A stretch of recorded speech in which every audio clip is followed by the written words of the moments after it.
Welcome to the New Hampshire Union Leaders Voters First Forums. My name is Joe McQuaid, publisher of the Union Leader. And I'm Todd Fahey, State Director of AARP New Hampshire. AARP is a nonpartisan advocacy organization. We're looking forward to hearing candidate positions on important issues. This year, we're focused on Social Security and what candidates will do to ensure that this program remains strong and available for future generations. If you're watching this live on YouTube, feel free to submit a question. And now, let's hear from a candidate.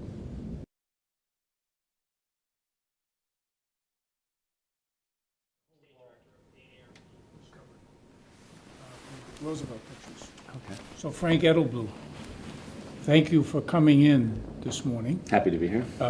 Well, we're happy to be able to have the candidates in, to have our readers get a sense of what you think the issues are and how you're approaching them.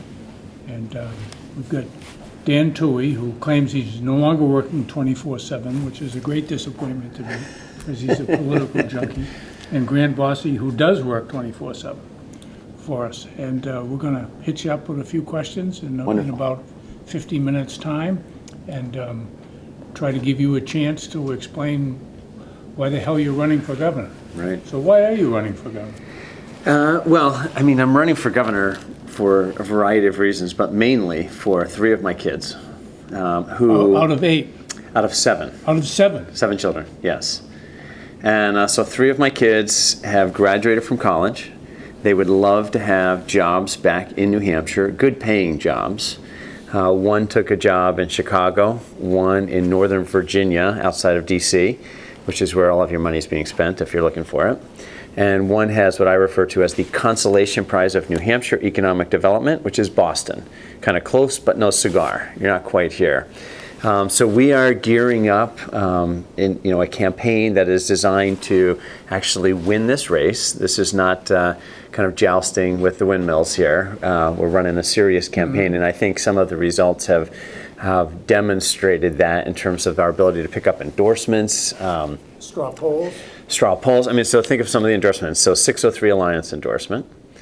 Think of these guys as kind of like the party platform guys. They're saying who's going to help support the party platform. New Hampshire Liberty Alliance, which is a group that has never endorsed a gubernatorial candidate before, but they've endorsed us. The Coalition of New Hampshire Taxpayers had their little picnic, and they had a straw poll at the end of that, which we won substantially. We had a debate in Windham.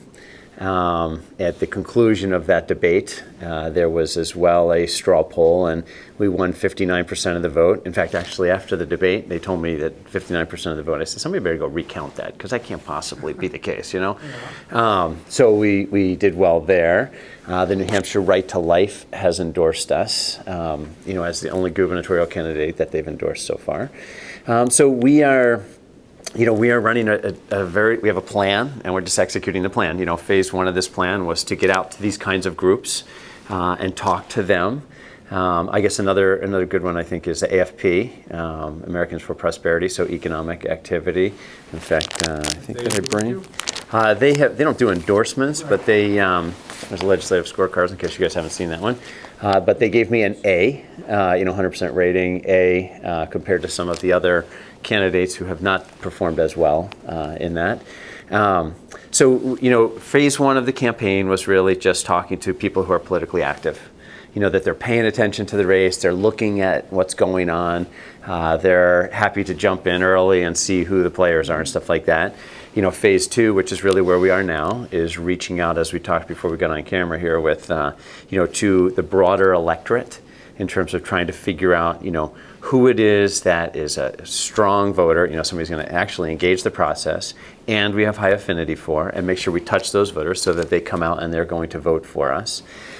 We've not done as well in some of the broad statewide polls. I don't know if this campaign will ever really do well in those polls until after the primary, but pre-primary, we're focused on getting our primary voters out.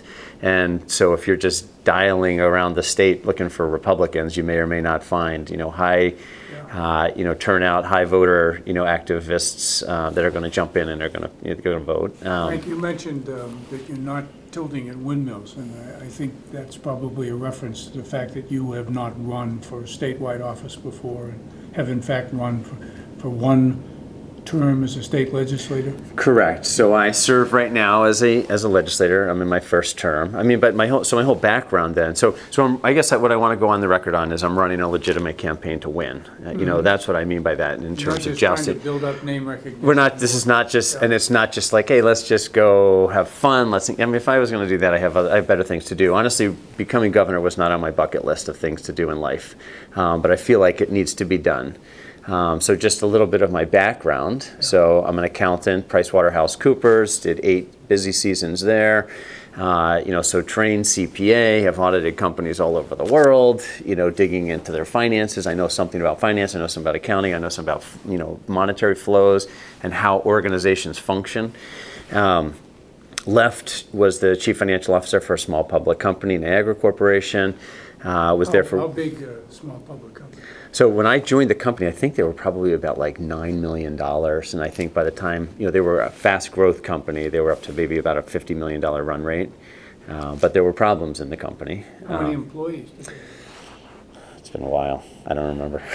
We had a manufacturing facility up in North Carolina, so not a giant company, but a relatively small company. Well, when people are looking for a businessman versus a politician, Yep. I think they're looking for somebody who has experience running a business. Correct. And so then I left that company and I started my own company, which I grew from 0 people, well, I guess myself, to over 800 employees, operating in 20 countries around the world. Also in auditing and finance? Exactly. It started out as kind of outsourced internal audit type of work, and then we delved into a whole bunch of regulatory compliance type of work for Fortune 2000 companies. So, both growing a business to a decent sized business in terms of 800 employees, tens of millions of dollars of revenue, but also our clients, the ones that I'm working with, are large Fortune 2000 companies with billions of dollars of revenue, far larger than our state budget even. And so spent a lot of time working with those organizations. Sold that business in 2009 and have, that's when I actually finished my earnout. And then I've been doing startup stuff since then. I started initially with Common Angels, which is a angel investment group down in Boston. And then when I ran for the legislature, I left there, and now I'm serving in the legislature, but I'm still doing deals, but pretty much on my own. Frank, the kind of work that you were doing, the kind of company that you started up. Yes. You mentioned that you're running for governor so that your sons can find work here. Why wouldn't they be able to work in that kind of company in New Hampshire? Are there any conflicts or barriers to them starting your kind of company in New Hampshire? There are. There's a lot of barriers that are in place now. That's one of the reasons why I ran for the legislature, because when I started my company, it was a lot easier to get going. And now, if you were to try and start that same kind of business, a lot of the employment law, the employment regulations that we have put in place would make it more difficult for you to get that business started. The burden, in the state of New Hampshire? even in the state of, yes, even Site one. workers' compensation. Workers' compensation. I just read that workers' compensation, the rates have gone down. 9%. Yeah, but compared to 20 years ago when I started my business, they're still far higher than they were then. So that would be. How do they compare to other states? So our workers' compensation rates still are one of the highest ones in the country. Yeah. By what percentage? I don't know the answer to that in terms of what percentage. Yeah, so I can't tell you that. I've read a lot of things where people running for office have said that New Hampshire is not business friendly. Workers' comp was not one that rose to the top as being a problem. Oh, really? It is? Well, so I wouldn't say it's one of the top, but I actually think that there are 5 things that we need to be working on in terms of trying to create a more business-friendly environment. And it comes from a philosophy that says, government doesn't create jobs, but they create an environment in which people are willing to invest to grow their businesses. I mean, it takes a lot of, nerve to cash in your 401k and start a business, or mortgage your house and start a business. And businesses have to, take their accumulated surplus and try and invest to grow their businesses. And we want them to do it here in New Hampshire and not in some other state, not in North Carolina, South Carolina, Arkansas. And I think that the things we focus on is going to be the skill set of the workforce. We have kids coming out of school that are not prepared for a 21st century workforce, which basically means they don't have a lot of the math skills to engage in the jobs that are available these days. Again, is that just exclusive to New Hampshire, or is that a national concern?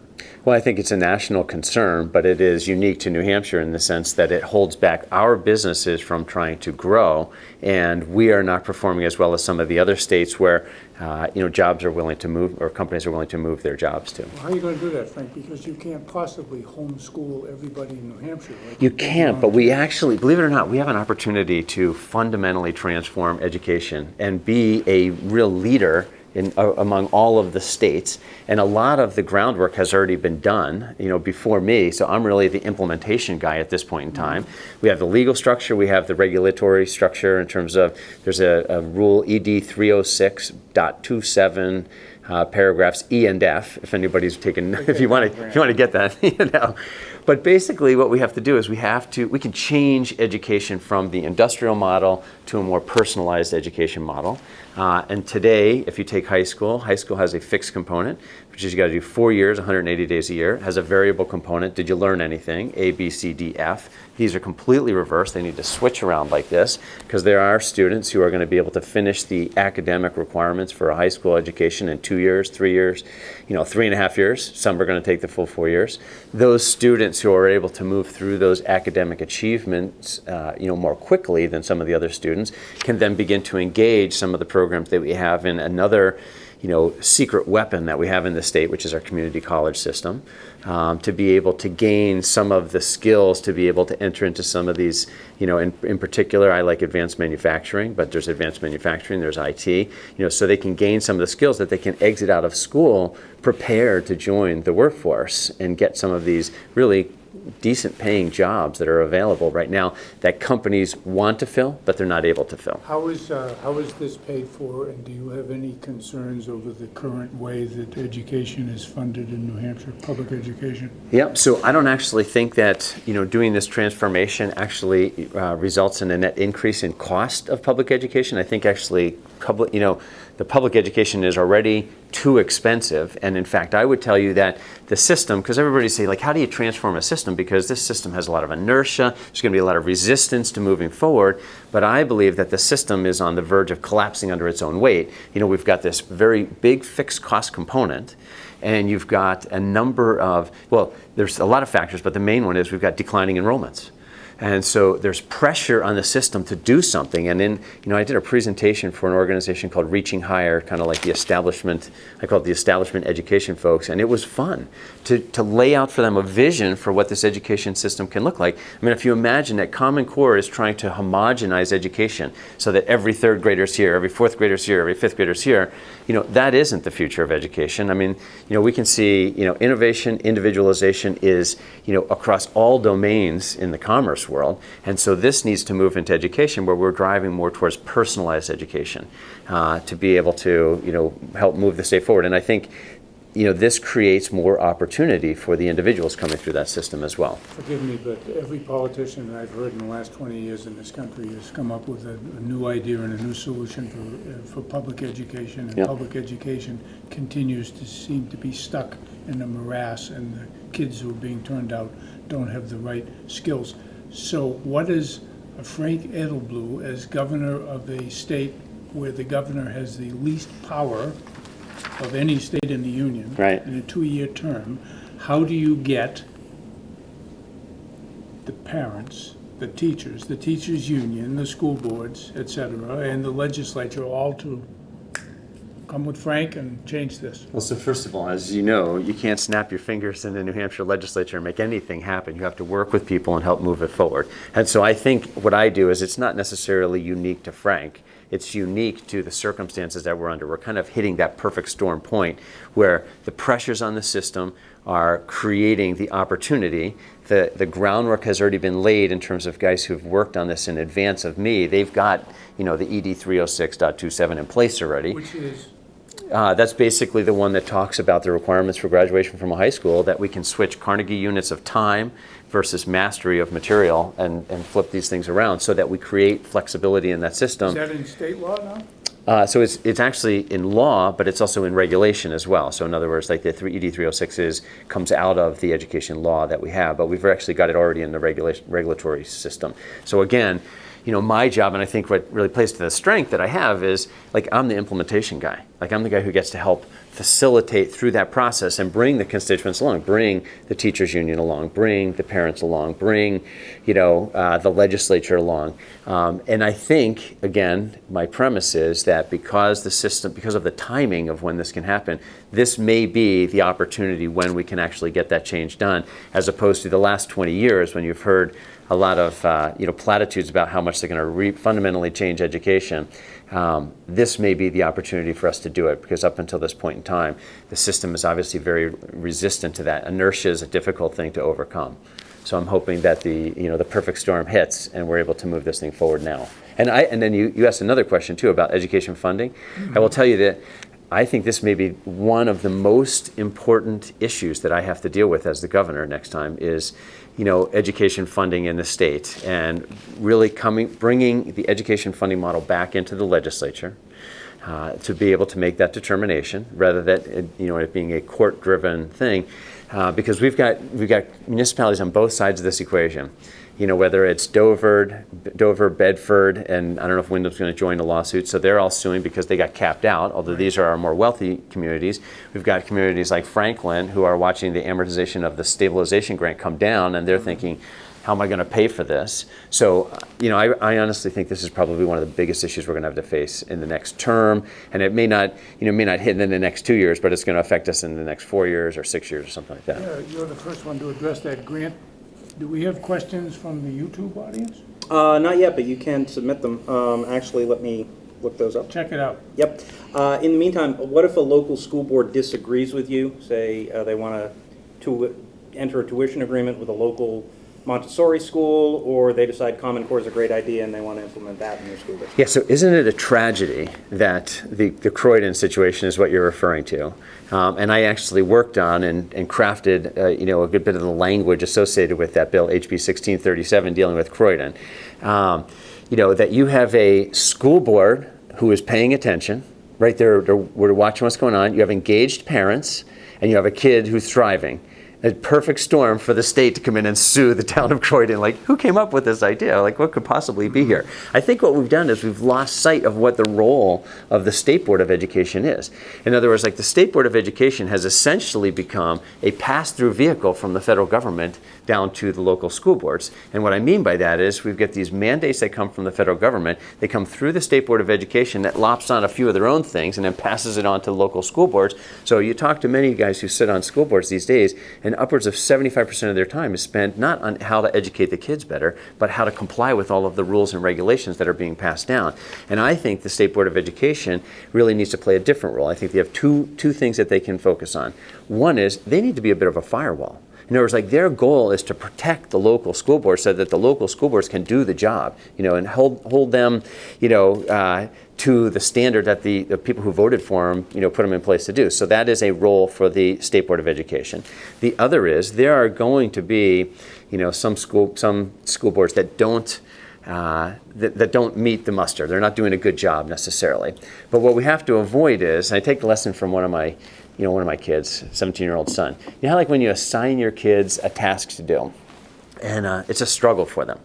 And so you want to jump in and just do it for them because you know how to do it. And so, but the problem is, that they're never going to learn anything. They're not going to, you're going to own that responsibility after that. So I think the State Board of Education as well we've got school boards that are not meeting muster, rather than jump in and say, okay, we'll take over the school system, we'll take over the school district. What we do is we basically work with that school board so that we enable the school board to do the job that they're supposed to be doing, not take it over for them. Because if we take it over for them, we're not helping anybody. Has the State Board of Education in New Hampshire taken over local school boards? Well, I mean, in the Croydon case, what we've seen is that they've said, we know better than you. In other words, so you've got a school board that's trying to educate kids, and the State Board says, no, we know better than you, so we're going to do it. So that is a top-down, heavy-handed approach to trying to tell them how they're going to educate their kids in Croydon. And I would say that that's a usurpation of their authority. I think you were onto something with education as an issue. But we have a YouTube questioner. Go for it. Grant, what does he want? Submitted by Daniel Pinard. Do you plan to expand Medicare? And if not, how will the sunsetting of the expanded funding be managed? So we're going to assume, what is the gentleman's name? Daniel. We're going to assume that Daniel means Medicaid because I won't really have a lot of control over Medicare, that being the federal program. So my intention is not to expand Medicaid, as we have done. And so I think it's clear, we have to make sure we go on the record about who we're talking about and what the effects of this policy really are. So we're talking not about, all of Medicaid, but expanded Medicaid, which applies not to those individuals who are poor and sick, but those individuals who are poor, but they are able-bodied, which means that they have the ability to get a job. New Hampshire today has 2.7% unemployment, which is essentially full employment. So the opportunities to engage and get a job are real. And they're not all these jobs are going to be necessarily high-paying jobs, but they're real, that people can get into the workforce and they can get a job. What we do with this expanded Medicaid program is we really create a problem of locking people into a stasis of poverty. Essentially what we're talking about here is, we create a program where if you earn that next marginal dollar, it's punitive to you. So you don't want to get that next dollar, because if you do, then you actually lose more benefits than you've gained. And we need to have programs that lift people out of poverty, not kind of lock them into poverty. So I will not be expanding Medicaid. Even if, say, the Clinton administration or the Trump administration says, we'll put in a work requirement so people have to get a job, like on welfare, if they continue to say, okay, we'll fund it 90 or 100%, you just don't think it's a good program? Well, I think what we would do, in any case, so first of all, I'm uncomfortable letting the federal government dictate to us what our state program should be. And we want a program that is going to lift people out of poverty. And I think we have to keep in mind as well that the federal government, while they may continue to agree to want to fund that, they are borrowing those dollars on the backs of, your kids and my kids and our grandkids. And so those programs need to eventually become fiscally sound in the sense that, we can actually afford to pay for them and not borrow. Because that is a classic political move, right? They're happy to kick the can down the road, and they're going to borrow somebody else's future to provide a benefit today. If we think that a program is important and we value it, then we ought to be willing to pay for it, as opposed to make somebody else pay for it. I mean, it takes no courage, right? If you sit here and you say like, oh, I think we should provide these welfare benefits to folks, and you're not willing to pay for those benefits, you're willing to put it on somebody else's back, that doesn't take courage at all. But if that has excuse me, Joe, if that has a work requirement in the program, you would support it? So I would have to see what the program looks like, and I'd have to understand how it's going to be paid for. But a work requirement, I think, is a good start. In theory, you'd support Medicaid expansion if there was a work requirement for able-bodied people. No, I don't support the idea of Medicaid expansion. I don't support the idea of providing a permanent stasis of welfare, benefit to anybody. What I do is I support the idea of programs that help lift people out of poverty, and that program would need to be one that would be able to do that. We have another question from our YouTube comments, and you can write them in right over to the right of the video if you're watching on YouTube. This one from Michael James. Would you support a law like North Carolina's that prohibits people from entering bathrooms that do not match the sex on their birth certificates? I do think that individuals should use the restrooms that match their physiological gender. And you think that should be a state law? It's either going to be a state or a federal law. I think that actually the federal law is already going to potentially trump the state law. I don't know if it's permissible for that to do that. Honestly, that may be an overreach on the federal government, but I do think that individuals should be using the bathroom that corresponds to their physiological gender. Frank? It's hard to imagine that we're having that conversation. I know, but that's the political agenda that's being pushed in some quarters. You mentioned that we were nearly at full employment with 2.7 unemployment rate, and then you said that people who are poor and able to work should be able to work, and we have jobs for them. If the unemployment rate is so low, where are the jobs going to come from?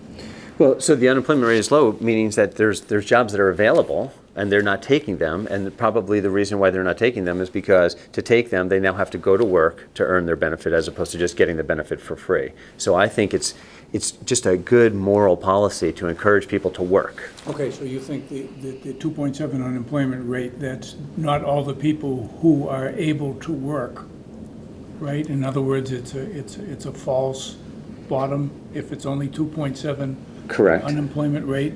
Well, I mean, our U6 is about 7.8, so. Right. Well, Ms. Clinton has a jobs program that she's promoting at the federal level. So, yeah, what we have to keep in mind is, again, the government doesn't create jobs. They create an environment in which people want to, That's not what Hillary you know, said. get jobs. And these are the things. We talked about skills, but there's other things. We got healthcare costs, we got energy costs, we've got business taxes, we've got regulation. These are the 5 things that if I think we can continue to focus on these and creating an environment that is good for employment, that we can finally get the economy growing again. I come back to, the skill set as well. I mean, so what's happening is at 2.7% unemployment, there's very few unemployed people in this state who are and when we talk about unemployed, those who are voluntarily unemployed, they're looking for work and they want to get a job. And so businesses are having trouble growing. And as a result of that, they're starting to look at out-of-state options, saying like, okay, I'm going to expand in North Carolina, or I'm going to expand in South Carolina or someplace else.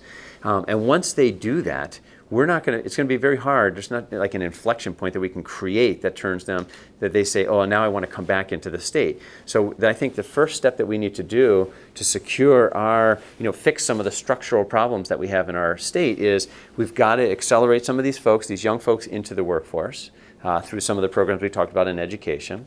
We've got another cohort, which is basically individuals who are, older, maybe 50, 55, 60 years old, who have probably had a good job in the past. They, in the last recession, had their legs cut out from underneath them. They've not landed well. They also are not geared to engage some of these 21st century jobs. So can we encourage them to do a career shift? At a later point in their life to be able to engage some of these jobs. And what we do then is we begin to create a little bit of relief for businesses that want to expand but can't get the resources to expand because we don't have them. And then as they begin to grow, we can begin the inbound migration again, and so we can begin to grow our economy. I think that's the structural direction that we need to go. Did I read it was you or another candidate who said that the business enterprise tax should not be applied until the company is making a profit? Well, I mean, so that I would be happy to not have a business enterprise tax, but as you guys probably know as well as I do, that I think that this thing came in as a constitutional issue in terms of the proportional distribution of taxes in our state. So while I would love to eliminate the BET, I recognize the constitutional limitation that we potentially have there, but we can bring it down quite a bit. I didn't think it was a constitutional limitation. I thought it was Governor Merrill who was looking for some new revenues. We had the BPT, so there were businesses that were skating by because they were saying they didn't have a profit. It was all in income. So he and the legislature initiated the business enterprise tax. I didn't think there was any. So you may know some of the history better than I. Well, Understood I am 100 that. years old, Frank. So. and I'm I'm not. I make half of it up. Okay, but my understanding was that there was, because our Constitution requires the proportional, Right. proportionality in terms of the taxes, and so what you had was a few companies who were paying the bulk of our tax, the lion's share of all of our business profits tax. So the BPT was introduced as a way to try and say, like, look, we've spread it evenly across everybody at this level. So, so I think that. I don't think that was it. Okay. What, Dan, do you remember? You were 12 years old at the time. It was close. I think it was, it was Governor Merrill's administration, of course, but I don't recall exactly the genesis of it. I believe Cabletron put their BPT payment in escrow in protest, saying that the tax system needed to hit more people. Because it was, and the argument whether or not it was adjudicated was because it was an issue of constitutionality from their perspective. Another barrier to companies moving to and expanding in New Hampshire, particularly manufacturing and energy-intensive businesses, is we have some of the highest electric rates in the nation. We do. Can the governor do anything to bring those down? Tough for the governor to try and bring those down, honestly. At least in the short term. I think in the long term we have opportunities to bring these down. As you know, we are part of the ISO grid, and which basically means that the cost of electricity comes to us through ISO, through the bidding process. You want me to explain that? Or you guys probably all understand it. Yeah. Well, I don't know if every viewer is. So essentially, what ISO does is they come along and they say, okay, so we need, 100 megawatts of power today in order to meet the electrical needs, and so they go out and they start getting the bids. From power generators, how much electricity you're going to provide and at what price, and it's usually the nuclear guys come in first at $0.015 or 2 cents. The hydro guys are then coming in at 2 or 3 cents, and it just kind of works its way up the chain until we get to the 100 megawatts of power that we need, and that becomes the spot price for electricity on that moment, on that day, that people are going to be paying. That electric cost is what everybody in the ISO grid is paying for electricity. And then what you have is you've got transmission and you've got distribution costs associated with getting that power, and that is more localized in terms of what are the costs in New Hampshire for this, transmission and distribution, what are the costs in Massachusetts or Connecticut or something else.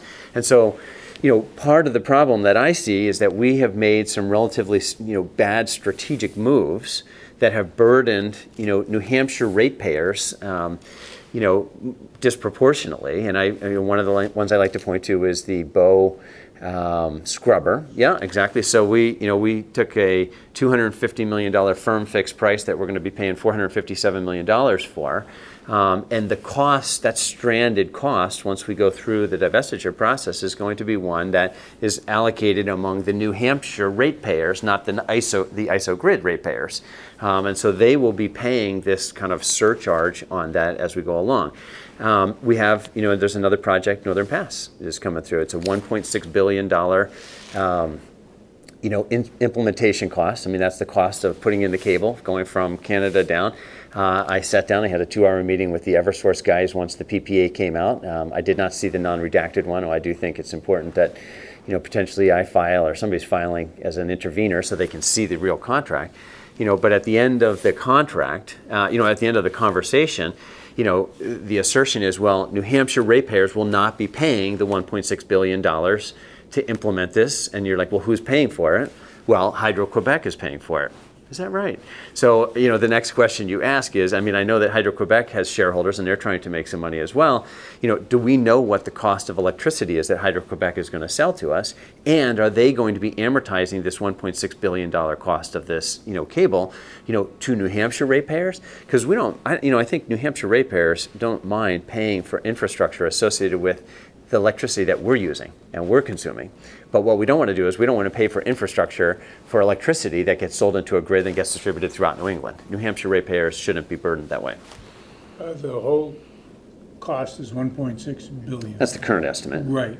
And the suggestion from somebody is that New Hampshire ratepayers might be left holding the bag for that entire cost? Well, so the question is, we don't have transparency into the rate structure from Hydro-Quebec. So essentially, there's not a mechanism to have a direct reimbursement associated with the $1.6 billion. So, you have to assume that Hydro-Quebec is going to amortize that cost into the generation that's coming through there over some period of time, which means that someone's going to be paying for it. So I don't know how that cost is going to be amortized if, right now, the way the PPA is written is there's 100 megawatts of power that's going to be, reserved for Eversource to be able to distribute. We don't know necessarily that that will be distributed in New Hampshire necessarily or outside of New Hampshire, just like the Seabrook contracts can go outside of New Hampshire. But what we don't want to do is we don't want that 100 megawatts of power to absorb the full $1.6 billion. And as a result, then New Hampshire ratepayers potentially pay for the whole line, even though they only use a fraction of the. You don't know whether you're for or against Northern Pass based on you need more information from them. Well, I think that we all need information to understand what we're signing up to. In other words, we all need to be able to see, okay, so it's $1.6 billion, that's fine, but let's create some transparency. How is this going to get paid for? And let's all agree, and let's make sure that New Hampshire ratepayers aren't paying proportionally. If we get a fraction of the electricity, we should be paying for a fraction of the implementation cost. We shouldn't be paying a disproportionate amount of the implementation cost. In fact, I would even argue that we should get more. We should get a benefit because it's cutting through our communities to get that cable down here. So I wouldn't mind if we got, a bonus associated with the right-of-way, and we do have some of that in the lease payments. So. We have another question coming in through YouTube. Brian Dobson asks, with New Hampshire being the 8th highest veteran population in the country, how would you ensure that New Hampshire veterans will be cared for? And specifically, would you support a tax break for veteran-owned businesses? Yep. So 3 things I think that the governor can do in terms of focusing on the veterans issues, because many of these issues are federal issues. And so I don't necessarily have a direct input into them. But in terms of the way the VA is functioning, I just need to be a thorn in the side of the federal government in terms of making sure that the VA functions. And I really believe that what we really ought to have is we need just health insurance for the VAs. We've talked about the choice program being in place. The implementation of that has not been very good, which tends to happen in a lot of government programs. Just great idea, poor implementation. To just make sure that we are able to do that, to advocate that vets are able to access health care services just like you and I do with the health insurance policy. A lot of the vets want the care from the VA. Their problem is not with that. Their problem is they don't think that the care is readily available through the VA to them. Correct, because it's through the VA. But I mean, imagine if they could go to Elliott or Dartmouth or CMC or St. Joe's. They like VA people at the VA hospitals and facilities. Right. They feel that they know the veterans better than the Elliott, CMC, or Alice Peck Day Memorial Hospital would know it. Their problem is with the efficiency of getting into that care. Well, so the Manchester VA, in fact, has been operating really well. I mean, a lot of vets that I've spoken to liked the way that Manchester was functioning, but it only has limited scope of services. And so, you go to the Manchester clinic and you get diagnosed, and then you have to go down to Massachusetts to access care or something like that, and that's where it becomes disruptive. And if you go to that Manchester clinic and you need something that the clinic can't provide, would it be easier to go to CMC or to go to St. Joe's or something like that? That's the type of thing that I'll advocate for. But again, those are federal policies, but there are 2 state areas that we need to focus on. One of those is, and I think that we can have a relatively profound impact on this, is the suicide rate. The suicide rate among vets who have earned their CIB, so anybody who's seen combat, seen some activity, we know that these rates are high. CIB, Combat Infantry Badge? Infantryman's badge, yeah. So we know that, we should be intersecting with those folks early. Like, we already know they're going to have this problem, so let's just work on getting, transitioning them into the communities early on rather than wait till it becomes a crisis. And I think that we can do that, at the state level with we've got lots of organizations that can help with this. I've worked with an organization called Dysfunctional Veterans, which is specifically targeting, the suicide rate. And then another thing that I think is, an urgent thing for the governor is, New Hampshire judges are not following, federal statute in terms of divorce settlements and veteran disability payments. So what you have is you've got, disabled veterans who are relying on their disability payments in order to live. That is not supposed to be attached in a family court settlement, and we continue to have judges who are awarding those funds to in a family settlement, and as a result of that, this disabled vet who doesn't have another way of earning funds is all of a sudden, his income's cut in half or something like that, and that just seems, relatively straightforward in terms of trying to correct that. Frank, are you familiar with the term sentinel event as it applies to the New Hampshire Health and Human Services Department? I'm not. We had a story in the New Hampshire Sunday News yesterday about a 63-year-old, still unidentified woman who had been at the New Hampshire State Hospital and had been reviewed there and let go after a couple of hours. Oh, I think I know the story. Yeah. And went down to Killed Nashville, herself. Right. Jumped out of a window. Yeah. And our story said that the Nashville police requiring us to file a right-to-know request to find out the circumstances and her identity. But the story also said that the New Hampshire Health and Human Services was treating this as a sentinel event, and under state law, nothing, no how, no way about this event and the circumstances will ever be released to the public. I found that astounding. That Was it a minor who no, was released? 63-year-old woman. 63-year-old. And I suspect that we'll end up getting the name of the person from the Nashville police, but the circumstances surrounding her going to the New Hampshire hospital, being treated there, released, as a sentinel event under some state law with which I was unfamiliar. Did you read that, Dan, yesterday? I just heard of it this morning. Is this a new type of law that it's a law that exists on the books It's a that prevents disclosure of this kind of Not information? in the right to know law. Yeah, I'm not familiar with that, so I don't know how to comment on that. Have you read the stories about the disagreement between the folks who were employed at Dartmouth Hospital treating patients at the state hospital, and now it's been switched over to, no, it's from the Dartmouth Medical School, now switched over to Dartmouth Hitchcock. And that was actually part of the story yesterday, was a suggestion that all Perhaps has not gone well. in this transition, it's not gone well, right? In other words, like the level of services in our mental, well, we know in mental health services, we've got a lot of work to do in terms of the ability to provide the services, and clearly, those contract negotiations, and essentially, I believe that, we were not able to pay the physicians, a market rate for their compensation because of the salary structures that we had, which is why we even moved that contract over to Dartmouth in order to be able. They've had it for a long time. Yeah, but that was the original genesis for moving it over, was we can't pay them, so we moved them over to there, and then we just give them a fixed contract and they take care of it. So it's kind of, it's not solving a problem, it's working around a problem, and as a result of this, maybe we're just having some of the long-term consequences of not dealing directly with the problem to begin with, come to manifest itself, and that would be a tragedy for this woman.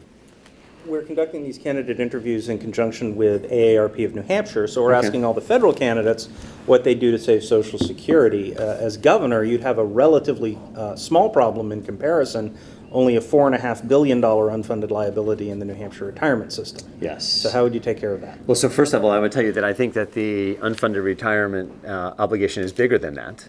We continue this day to have assumptions that are used in the plan that are unsound. So we use a longevity assumption as RPC 2000, the AA table, that the Society of Actuaries has stated as an unsound actuarial method, and we continue to use it, and it just. Well, meaning people are living longer than the table. Exactly. Well, so you have a table, but then the table tries to project increases in longevity, Right. and so this is the table that increases that increase in longevity, and that assumption, which we continue to use, is unsound. But there's a second problem as well, and that is, and this is a problem really with actuarial science. I mean, actuarial science includes what's referred to as a perpetuity assumption, which means that it will go on forever. And so that is what allows the New Hampshire retirement system to assume such a high rate of return. They were at 7 3/4, we're at 7 1/4 now. And they say, well, that's a high return in today's market, but we get to look out over 50 years, and so the ups and the downs, we can achieve this average rate of return. The difficulty is that the perpetuity assumption won't hold up in a defined benefit plan with the demographic shift that we've got going on. And a defined benefit plan has never gone through a demographic shift like we are experiencing. And the way I explain this is, when I'm 80, so I have a defined contribution plan, which means I save my own money for my retirement. And so today I can buy 30-year bonds. When I'm 80, I won't be buying 30-year bonds for obvious reasons. You're a pessimist. I am a pessimist, right. So I won't be buying 30-year bonds, which basically means I have to shorten my time horizon, my investment returns are less. So what's happening with the defined benefit plan is that the plan itself is aging out. Today we've got 44% of the individuals are retired, but we know that in the next 5 years, 58% of state employees are due to retire. So what will happen is the defined benefit plan itself will begin to age out. The plan will require current cash flow to meet the payment obligations to the retirees, so it won't be able to invest as long. And so I think that the obligation is probably, you're going to drop down some more points, and this potentially is much higher than the $4.2 billion. That said, we have made commitments to individuals, and we have an amortization in place. Because of these factors that I just described, I don't think we're going to be able to amortize the UAAL over the next 23 years, which is the current amortization schedule that we're looking at. And so what we need to do is we need to begin, we need to modify the plan. And we tried in the legislature this year. We brought a cash balance plan option forward, and I know a lot of these things have been brought forward, that will really preserve retirement benefits for the individuals getting into the system now. The individuals who are already in the system, they're vested, and you can't, under ERISA law, you can't just you can't pull the rug out from underneath them. You made these, there are commitments having been made, and we can talk about how those commitments got made and who was on the board and how that happened. But those have to, you're going to have to honor those. But, for the individuals coming into the plan now, I think we really need to modernize our retirement system for the state employees. Isn't there a big squawk among towns and cities versus the state? There is a big squawk because what happened was initially the state, as you know, was kicking in 40% of the retirement benefits to certain towns. 35. Is it 35? Okay.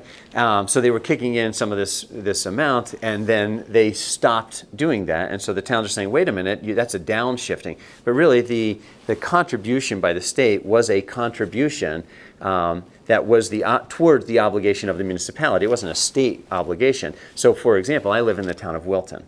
And in the town of Wilton, we never participated for our town employees in the state retirement system. In fact, I worked and helped put in a 401b plan for the town employees. So if you imagine that, does it make sense for the Wilton residents who don't have employees in that retirement system to be contributing to the state so the state can give that money to Dover? Why should the individuals in Wilton pay for the retirement of the Dover municipal employees necessarily? So I think what we've really done is, I realize it was a shock. It was difficult for the municipalities to adjust to, but really what we have some transparency of what the true cost of the retirement system is, and so the municipalities are having to grapple with that and deal with that. The firefighters union says the big problem is double dippers, people that work 20 years, take full retirement, and then go work in another town for 30 hours a week. Yep. Can you do anything to stop that? Should we do anything to stop that? Yeah, so when you refer to them as double dippers, essentially they only work 30 hours because we're trying to prevent them from double dipping is what we're trying to do, because if they were to work more than 30 hours, then they would cease receiving their benefits, and then they would continue to accrue vested benefits in the retirement plan is the way that 30 hours works. And so I don't know that the double dipping is necessarily the problem, because what happens is, so they're drawing a retirement and then they're working 30 hours a week, but they're not accumulating more retirement, they're just earning more money. And if we say that you have to work, I think the firefighters is 25, right? Don't they have to do 25?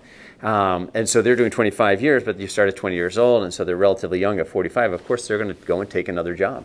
And so that's not really what's killing the system. I mean, one of the problems that we did have was the spiking that was taking place, which is where people were gaming the system to inflate their retirement benefit by increasing overtime. The overtime, vacation time, et cetera. Overtime, vacation, and some in the education system, I saw instances where individuals were they were switching out their compensation, so they were taking their health care cost as compensation and then turning around and buying their health care, just to spike their compensation in that process. Much of the work theoretically has been done to try and eliminate that spiking. We've got another pension report that's going to be coming out in the next 6 months that will tell us what the actual spiking rate is. Like you really see it in the 5-year studies that they do, the actuarial studies. The last one was like 9.1% spiking rate. Let's go see if that spiking rate has come down at this point in time or not. So. We have time for another question. Frank, the opiate and heroin epidemic that's ravaging the state, what would you do to address it, resolve it? And question B in that connection, Manchester has a safe station, which is one of your competitors wants to possibly use that as a model for the state. Would you support that as well as a model for the state? Yeah, so I mean, we'll talk about safe stations, because I think it's a good thing. And I know that one of my competitors is. He got into a little bit of a kerfuffle over this, but I mean, this is a model that, the town of Gloucester was using. There was a bill in the legislature that was similar to this, and then Manchester's doing it, and I'm glad that they have done that. And if you imagine, we run around and we talk about this as being one of the most successful things that we've done. Guess how much it cost us? Nothing. It costs zero. So one of the best, solutions don't necessarily have to cost a whole lot of money to the individual taxpayers. But I do think that there is a fundamental problem in terms of how we are approaching this. I think that we treat drug dependence as the problem, and it's not the problem. It is a symptom of a problem, and we need to go after the root cause issues. And if we don't go after the root causes, we're not going to actually solve the problem. And that includes, there's education, treatment, and law enforcement. On education, we have an addiction fund through the alcohol fund, and $53 million have been taken out of there, rated out of that fund in the last 8 years. I feel bad for individuals who may be drug dependent today, because the legislature didn't have the discipline. They kicked the can down the road. They were short-sighted. They took money out of the education fund for addiction, 8 years ago, and that individual today may be suffering from an addiction problem that, had there been educational intervention, they may have done better. I think there's another area, which is the treatment. And I think we still find in our communities some resistance to putting in treatment facilities, but I do think that this is kind of the long-term solution, is you got to dry up the demand side of this equation. So, it starts with an individual who's drug dependent. It moves to the family, they steal from the family, then they steal from their neighbors, then they steal from the community, and it just spreads out. So, this is not something that is a state-only problem, that the state has fairy dust that they can sprinkle on this problem. It really has to be, everyone has to acknowledge and recognize that it is a problem in their communities to be able to deal with it. And so we can't, it's difficult. You've got local communities who are saying, we don't want a rehabilitation, facility in our town. And you're like, that's going to be tough because you've got drug-dependent people in your town. So someplace they've got to go at some point. Then the last is in terms of law enforcement. And I think in terms of the law enforcement side, we need law enforcement to be able to come into the law enforcement and treatment need to come together more, because what's happening is we want law enforcement to interdict the drugs coming into our communities. We want them to get the bad guys, and to incarcerate them. But it's a lot easier when you're doing a sweep to get the guy who's the drug-dependent guy, and he's easier to catch. We need to get law enforcement engaged in the process of redirecting these folks to help to basically get them non-drug dependent. And again, I think that's the long-term solution here. Is we've got to begin to process of trying to dry up the demand. So. And you're going to do this in the first 2 years, right? Well, actually, so Dan says I'm going to solve this problem as if this is a problem that you can just again, there's not fairy dust. You can just solve this problem overnight. This is it's going to be a long-term persistent problem that we're just going to have to work on. Well, we want to thank you for coming in, and we wish you great success on the campaign trail in the next. Thank you. How many weeks? 6? 4. No. 4? Yeah. 4 till Holy. primary date. 4 as of tomorrow? Yes. Holy moly. Great. Yeah, we have a lot of work ahead of you.